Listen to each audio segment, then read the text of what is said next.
Hello and welcome back to our channel. So today in this video we are going to discuss about how to remove songs from Instagram posts. So without wasting much of our time, let's get straight into the video.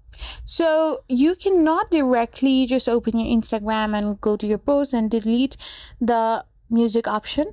You need to first of all go to your account settings, and once you are in the account settings, go for account type and tools. There you need to see whether you are eligible for partnerships or not.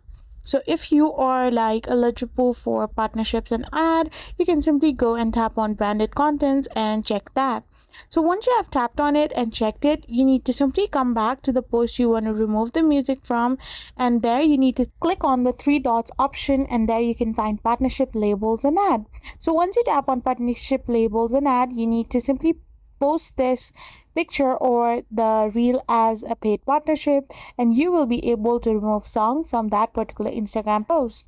I hope you found this video helpful, so don't forget to hit that subscribe button and do give us a thumbs up. We will be back again with more informative videos. Thank you for watching.